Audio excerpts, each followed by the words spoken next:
উফ, বৌদি দাঁড়াও দাঁড়াও, এই যে গরম, এই গরমে কিন্তু আজকে আমাকে আম ডাল করে দিতে হবে, নাহলে কিন্তু আমি বাড়িতে ভাত খাবো না, বলে দিচ্ছি। আরে থাম থাম থাম, সে নয় বুঝলাম, কিন্তু এই যে গাছের থেকে যে এখন আম পেড়ে নিয়ে আসতে হবে, সে কে পারবে বল? আরে তোমার ঠাকুরপো থাকতে চিন্তা কিসের, আমি যাচ্ছি, চলো চল চলো দাঁড়া, এগুলো রেখে আসি। চলো।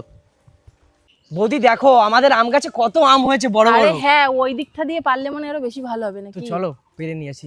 চল ওই সাইডে চল।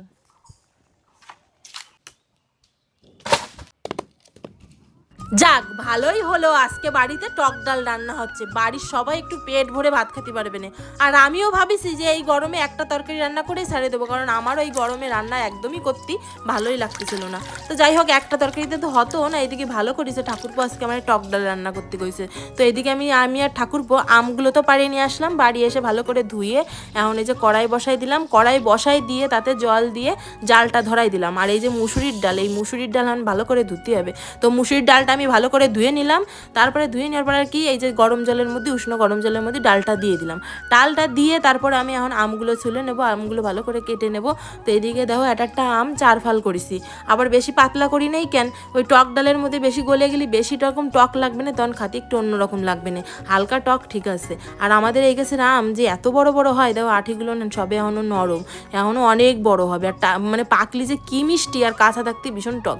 তো যাই হোক, এই যে আমি আমগুলো সমস্ত আমগুলো আমি 4 খণ্ড করে নিছি, এই সবার এক একখান করে হয়ে যাবে না। যাক, আজকে ভালোই হলো যে বাড়ি আজকে টক ডাল রান্না করতেছি, আর এই টক ডাল পালি বাড়ির সবাই কটা ভালোভাবে ভাত খেতে পারবে না, যা গরম পড়িছে বাপরে বাপ। তো এদিকে এই যে আমি আমগুলো সব কাটিয়ে নিয়ে অনেক যে ভালো করে কষলায় কষলায় ধুচ্ছি, আমের একটা কষ আছে সেই কষটা যাতে না থাকে।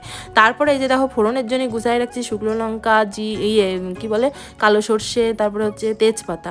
হ্যাঁ, আর এইদিকে দেখো আমার ডালটা কি সুন্দর হচ্ছে। আর এই যে ডালটা সেদ্ধ করার সময় এই যে এই ফেনাটা কিন্তু ফেলাই দিতে হবে, এই ফেনার জন্য একটুখানি অন্যরকম হয়। তো এদিকে আমি মুসুরির ডাল প্রায় সেদ্ধ হয়ে আসতেছে বলে তারপরে দেখো আমি এই যে ফেনাটা ফেলাই দিলাম। আর তোমরাও কিন্তু এইভাবে ডালটা রান্না করবা। তারপরে আমি পরিমাণ মতন দিয়ে দিলাম হচ্ছে লবণ, পরিমাণ মতন হলুদ গুঁড়ো। তো এইদিকে আমার যতটা লাগবে আমি ততটা দিয়ে দিছি, দিয়ে তারপরে একটুখানি নাড়াচাড়া করে নিলাম, নাড়াচাড়া করে দিয়ে আমি এই যে কাঁচা লঙ্কা চিরা দিয়ে দিলাম। আর সত্যি এই টক ঝাল মানে ডাল হলি পারে কি ভালো যে লাগে এই গরমে খাতি।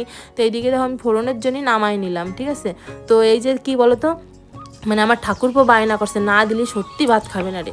তারপরে এই যে গরম কড়াইতে তেল দিয়ে তেলটা বেশ গরম করে প্রথমে দিয়ে দিলাম তেজপাতা, তারপরে দিয়ে দিলাম শুকনো লঙ্কা, তারপরে দিয়ে দিলাম হচ্ছে কালো সর্ষে। আর কি কালো সর্ষের স্বাদ কিন্তু বিশাল ভালো হয়।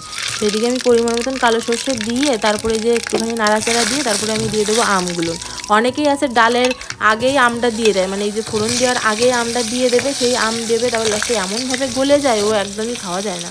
তো এদিকে আস্তে আস্তে থাকলেও বেশ একটা ভালো লাগে, আর টকও হবে না ডাল, তারপরে হচ্ছে একটা দুটো মানে এই একটা করে ভাগেও পাবে না। আর এই গলে গেলি পরে একটাও ভাগে পাবে না, ডাল হয়ে যাবে জম্বের টক।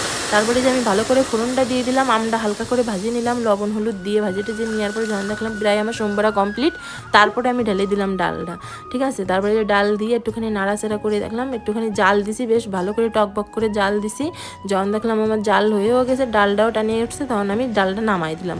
দেখছো এই যে কীভাবে টক ডাল রান্না করলাম। এই টক ডাল রান্না করতে বেশিক্ষণ একটা টাইমও লাগে না, আর কি সুন্দর হয়েছে দেখো। এই যে এই টক ডাল পালি বাড়ির সবাই এত সুন্দর ভাত খাবে না। আর তারপরে আবার আমার ঠাকুরপো, ওনাকে আজকে টক ডাল না রান্না করলে ভাতই খাবে না, তার জন্য এই যে আজকে এত কষ্ট করে রান্না করলাম।